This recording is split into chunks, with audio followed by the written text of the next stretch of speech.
Alhamdulillahilladzi arsala rasulahu bil huda wa dinil haqq liyudhhirahu 'ala ad-dini kulli wa kafa billahi shahida. Wa asyhadu an la ilaha illallah wahdahu la syarika lah wa asyhadu anna Muhammadan 'abduhu wa rasuluh. Allahumma shalli ala nabiyyina Muhammad wa ala alihi wa man sara ala nahjil qawim wa da'a ila siratil mustaqim ila yaumiddin wa sallama tasliman katsira. Allahumma allimna ma yanfa'una wanfa'ana bima 'allamtana wa zidna ilma wa arina al-haqqa haqqan warzuqna ittiba'a wa arina al-batila batilan warzuqna ijtinabah. Ma'asyiral muslimin, jamaah sholat Jumat Masjid Jenderal Sudirman yang mugi-mugi senantiasa dirahmati dan diberkahi Allah Subhanahu wa taala. Sungguh banyak nikmat yang telah Allah berikan kepada kita sekalian, sehingga di kesempatan Jumat kali ini Allah Subhanahu wa taala masih memberikan kita kesempatan untuk berada di masjid yang mulia ini untuk menunaikan ibadah wajib bagi kita setiap pekannya, yaitu menunaikan sholat Jumat secara berjamaah. Mugi-mugi kita termasuk di antara hamba Allah Subhanahu wa taala yang terus mensyukuri nikmat-nikmat yang ada dengan cara kita terus meningkatkan ketakwaan kita kepada Allah Subhanahu wa taala. Karena dengan bersyukur kita juga berharap Allah Subhanahu wa taala terus menambahkan nikmat yang lainnya kepada kita yang begitu banyak. Mungkin dengan kita bersyukur kita dipandangkan umur dalam kebaikan. Mudah-mudahan dengan kita bersyukur kita senantiasa diberikan kesehatan oleh Allah Subhanahu wa taala dan juga kita senantiasa diberi taufik untuk menjadi orang-orang yang bertakwa dan terus beribadah dengan penuh pada Allah Subhanahu wa taala. Dan Allah perintahkan kita untuk menjaga ketakwaan kita. Allah berfirman, "Ya ayyuhalladzina amanu taqullaha haqqa tuqatih wa la tamutunna illa wa antum muslimun." Wahai orang-orang yang beriman, diperintahkan kalian untuk bertakwa kepada Allah Subhanahu wa taala dengan sebenar-benarnya takwa. Dan janganlah kalian itu mati kecuali dalam keadaan menjadi seorang muslim. Maksud ayat ini dikatakan oleh para ulama seperti Ibnu Mas'ud, maksudnya adalah ayyuta'a fala yu'sa wa ayyuzkara fala yunsa wa ayyushkara fala yukfar. Yaitu kata Ibnu Mas'ud, maksud ayat tadi itu adalah Allah itu ditaati, kita tidak berbuat maksiat kepada Allah. Allah itu diingat, kita tidak boleh sampai melupakan Allah. Allah itu untuk nikmat-nikmat yang kita syukuri dan kita tidak menjadi orang-orang yang kufur mengingkari nikmat-nikmat Allah Subhanahu wa taala yang ada. Kemudian selawat dan salam semoga tercurah kepada junjungan Nabi besar kita, Nabi akhir zaman, penutup para nabi dan juga yang mendapat hak untuk membuka pintu surga pertama kali, yaitu Nabi besar kita Muhammad sallallahu alaihi wasallam. Juga mudah-mudahan tersampaikan pula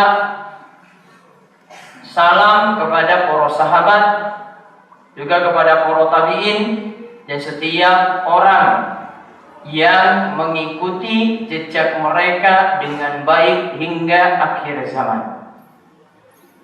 Kaum muslimin yang semoga senantiasa dirahmati oleh Allah Subhanahu wa taala,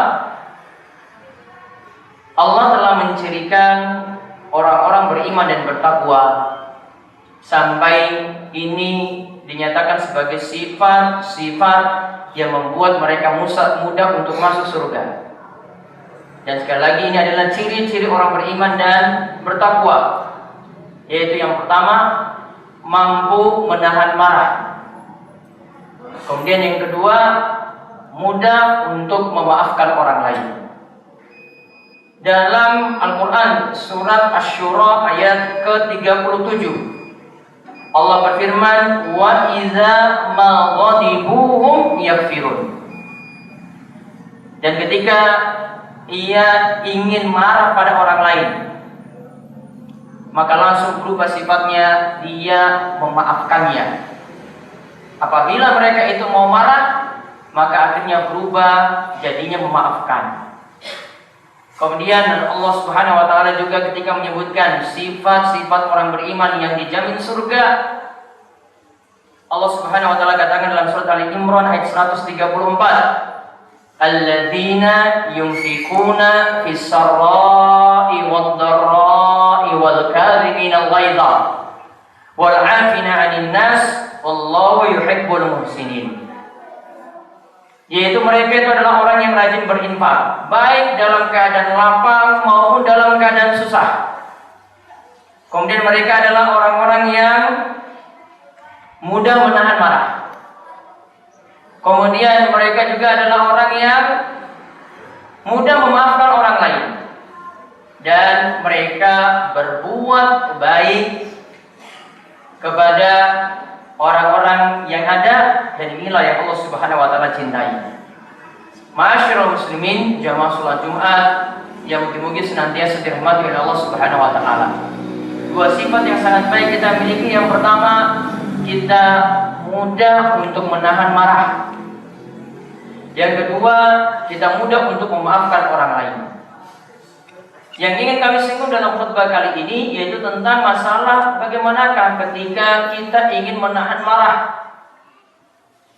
Karena perlu dipahami para jamaah sekalian yang semoga senantiasa dirahmati oleh Allah Subhanahu wa taala, marah itu ada dua macam. Ada yang dampaknya itu baik, karena ini untuk mengajari orang lain. Dan kadang seorang itu marah juga karena dia cemburu akan agamanya.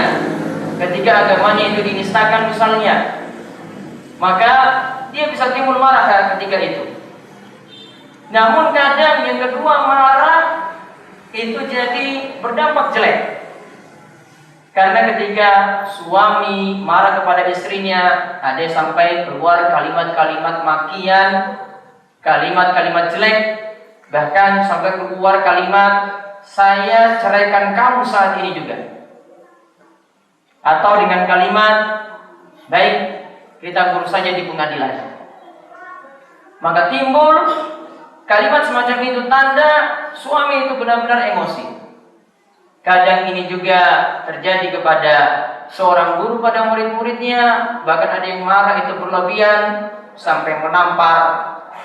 Ini terjadi juga kadang pada atasan kepada anak buah. Maka ada yang berdampak jelek, seperti yang kami contohkan tadi. Nah, kesempatan kali ini karena kita tahu bahwasanya menahan marah ini adalah sifat yang terpuji. Perlu kita tahan marah kita dan perlu kita redam. Lalu bagaimanakah solusinya yang diajarkan dalam agama kita tentang cara kita meredam marah? Ma'asyiral muslimin rahimani wa rahimakumullah. Yang pertama yang dianjurkan oleh Nabi sallallahu alaihi wasallam, bacalah ta'awudz. A'udzu billahi minasyaitonir rajim. Aku minta perlindungan kepada Allah dari godaan setan yang terkutuk. Kata Nabi sallallahu alaihi wasallam, "Idza ghadiba ar-rajul faqala a'udzu billah sakana ghadbuhu." Kata Nabi sallallahu alaihi wasallam, jika seorang itu marah, maka lalu dia mengucapkan a'udzubillah, aku minta perlindungan kepada Allah, maka kata Nabi SAW, sakana ghadbuhu, maka marahnya itu dapat diredamkan. Hadis ini diriwayatkan oleh, disebutkan dalam kitab Sahih Al-Jami' As-Sahih. Juga kalau kita lihat dalam Al-Quran sebenarnya telah disinggung hal ini karena marah itu timbulnya dari setan, maka Allah perintahkan dalam surat Al-A'raf ayat 200, wa imma yanzaghannaka minasyaitani nazghun fasta'idz billah innahu sami'un alim. Dan jika setan itu dapat menggoda kalian, termasuk juga ketika kalian itu marah, maka mintalah perlindungan kepada Allah dari godaan setan tadi. Sesungguhnya Allah itu Maha mendengar lagi Maha mengetahui. Lalu kiat yang kedua adalah untuk meredam marah, yaitu semestinya seorang ketika ingin marah, maka dia berusaha untuk diam. Karena yang namanya marah itu, kalau diteruskan dengan kata-kata, dapat keluar kalimat-kalimat yang dimurkai oleh Allah Subhanahu wa Ta'ala. Bahkan ada yang dapat mengatakan perkataan kufur. Ada yang dapat mengatakan tadi seperti yang kami contohkan, menceraikan istri. Ada keluar kalimat-kalimat yang ini kata-kata kotor, yang tidak pantas bagi seorang muslim mengeluarkan kalimat semacam itu.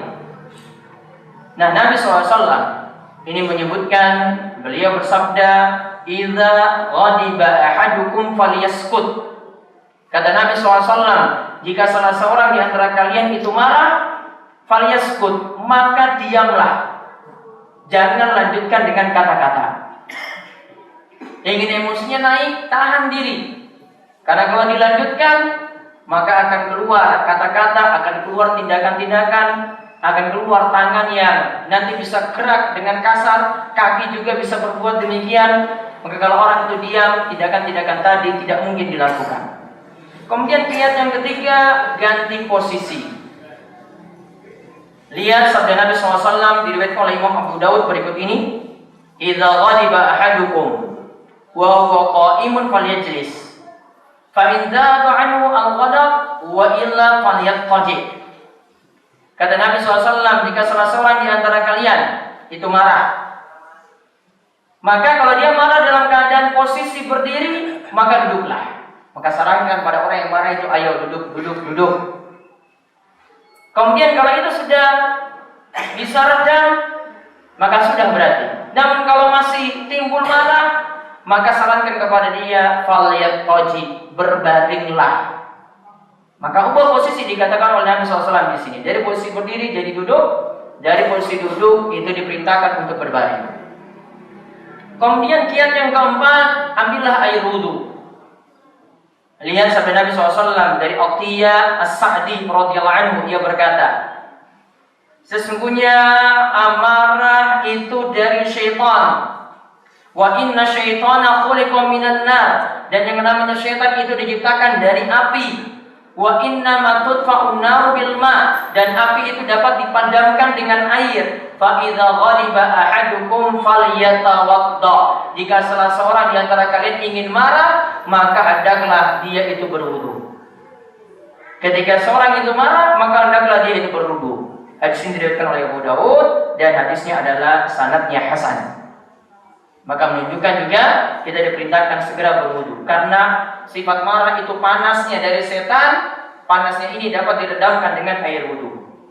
Kemudian yang keempat, kita ingat lagi sabda Nabi SAW, bagaimana janji-janji dari beliau juga. Bahkan Nabi SAW itu mengatakan, kalau seorang itu menahan marah, maka baginya itu surga. Bisa diperhatikan, Nabi SAW itu pernah menasihati seorang sahabat. Nabi katakan, la taqdab, janganlah engkau marah. Nabi pulang lagi berkali-kali, beliau katakan lagi, la taqdab, janganlah engkau marah. Kemudian kata Nabi SAW juga dalam hadis yang lainnya, yaitu dari Mu'az, man kadzama ghaizan, siapa yang menahan marahnya, wa huwa qadirun ala ayyunafidhahu, dan dia nahan marah tadi padahal dia mampu untuk meluapkannya, maka da'allahu azza wa jalla ala ru'usil khalaik yaumal qiyamah hatta yukhayyirahu minal huri masya'a. Maka nantinya pada hari kiamat Allah akan memanggilnya di hadapan para makhluk pada hari kiamat untuk memberinya pilihan bidadari yang ia sukai. Hadis ini diriwayatkan oleh Abu Daud dan juga diriwayatkan oleh Imam Ibnu Majah. Dan kata Nabi SAW, la taqdab wa lakal jannah, janganlah engkau marah, bagimu itu surga. Hadis ini diriwayatkan dalam Sahih Al-Jami', dikatakan oleh Ibnu Hajar. Hadis ini diriwayatkan oleh Imam Tabrani. Maka nasihat saya tadi ini menunjukkan ada balasan yang besar bagi orang yang menahan marah, Di hari kiamat dia akan jadi orang pilihan karena diperintahkan untuk memilih bidadari yang dia sukai.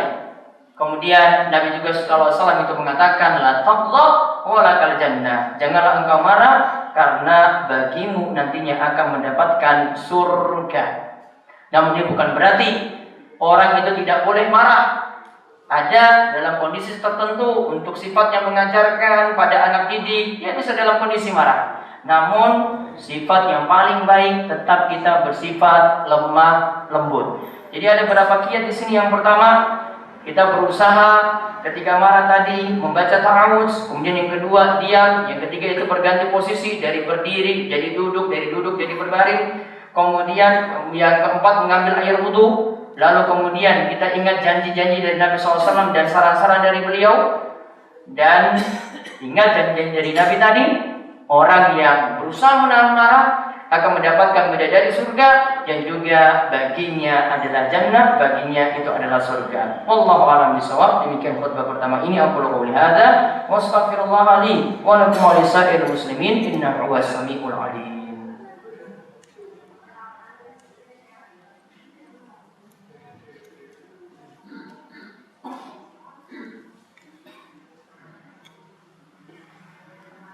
Ahmadu Rabbi wa ashkuruhu wa asyhadu an la ilaha illallah wahdahu la syarikalah wa asyhadu anna nabiyyana Muhammadan abduhu wa rasuluh. Allahumma shalli ala nabiyyina Muhammad wa ala alihi wa man tabi'ahum bi ihsanin ila yaumiddin. Ma'asyiral muslimin, jamaah salat Jumat Masjid Jenderal Sudirman Panggang yang mugi-mugi senantiasa dirahmati dan diberkahi oleh Allah Subhanahu wa taala. Tadi ada ayat yang telah kita bacakan di awal-awal khutbah tadi, surat Ali Imran ayat 134, tentang orang-orang yang dikatakan wal kadhimina ghaidha wal 'afina 'anil nas wallahu yuhibbul muhsinin. Mereka orang-orang beriman itu menahan marah, mudah memaafkan, dan juga mereka itu berbuat baik kepada yang lainnya. Ada kisah, ada seorang budak yang dimiliki oleh Zainal Abidin. Suatu saat dia disuruh oleh tuannya untuk mengambil air dari sebuah wadah dengan menggunakan sebuah wadah, karena tuannya ini ingin berwudu dengan air tersebut. Kemudian qadarullah, wadah yang digunakan untuk menampung air itu pecah dan terkena pada kaki Zainal Abidin. Maka ketika itu Zainal Abidin itu ingin marah. Ketika melihat kondisi tuannya seperti itu, maka budak ini ingat ayat tadi, Ali Imran ayat 134. Dia baca ayat tersebut, wal kadhiminal ghaidha. Orang beriman itu menahan marah. Akhirnya Zainal Abidin katakan pada budaknya, saya tidak jadi marah. Kemudian dia baca lagi ayat wal 'afina 'anil nas. Orang beriman itu punya sifat mudah memaafkan yang lain. Akhirnya Zainal Abidin tadi tidak jadi marah, akhirnya dia memaafkan. Dia katakan, aku sekarang memaafkan kamu. Kemudian ketika dia lanjutkan lagi, budak ini membaca lanjutan ayat, wallahu yuhibbul muhsinin. Allah itu menyukai orang-orang yang berbuat baik. Maka seketika itu juga Zainal Abidin itu mengatakan, saat ini juga saya ingin berbuat baik. Engkau merdeka, engkau itu bebas. Maka lihat bagaimanakah pengamalan dari para ulama di masa silam. Budaknya dengan tuannya mempraktekkan ayat tadi, menunjukkan kepada kita sekalian bahwasanya sifat yang paling baik kalau kita memiliki sifat mudah menahan marah dan juga memaafkan orang lain.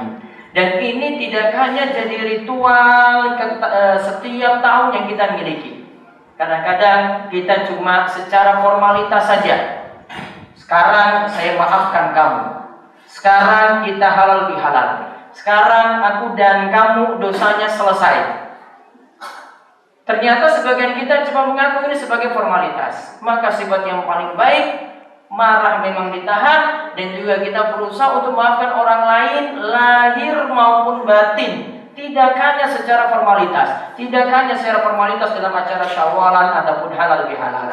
Maka kita mohon kepada Allah Subhanahu wa taala kita diberi taufik dan hidayah untuk menjadi orang-orang yang mudah menahan marah dan benar-benar tulus untuk memaafkan kesalahan-kesalahan di antara sesama. Di hari Jumat yang penuh berkah ini, di mana kita juga masih berada dalam bulan yang mulia, bulan Syawal, kami ingatkan untuk memperbanyak salawat kepada Nabi kita Muhammad sallallahu alaihi wasallam.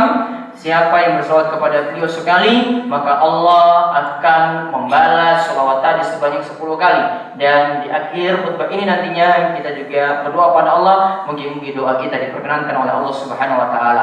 Innallaha wa malaikatahu yusholluna 'alan nabi. Ya ayyuhalladzina amanu shallu 'alaihi wa sallimu taslima. Allahumma shalli 'ala Muhammad wa 'ala ali Muhammad kama shallaita 'ala Ibrahim wa 'ala ali Ibrahim innaka Hamidum Majid. Allahumma barik 'ala Muhammad wa 'ala ali Muhammad kama barakta 'ala Ibrahim wa 'ala ali Ibrahim innaka Hamidum Majid.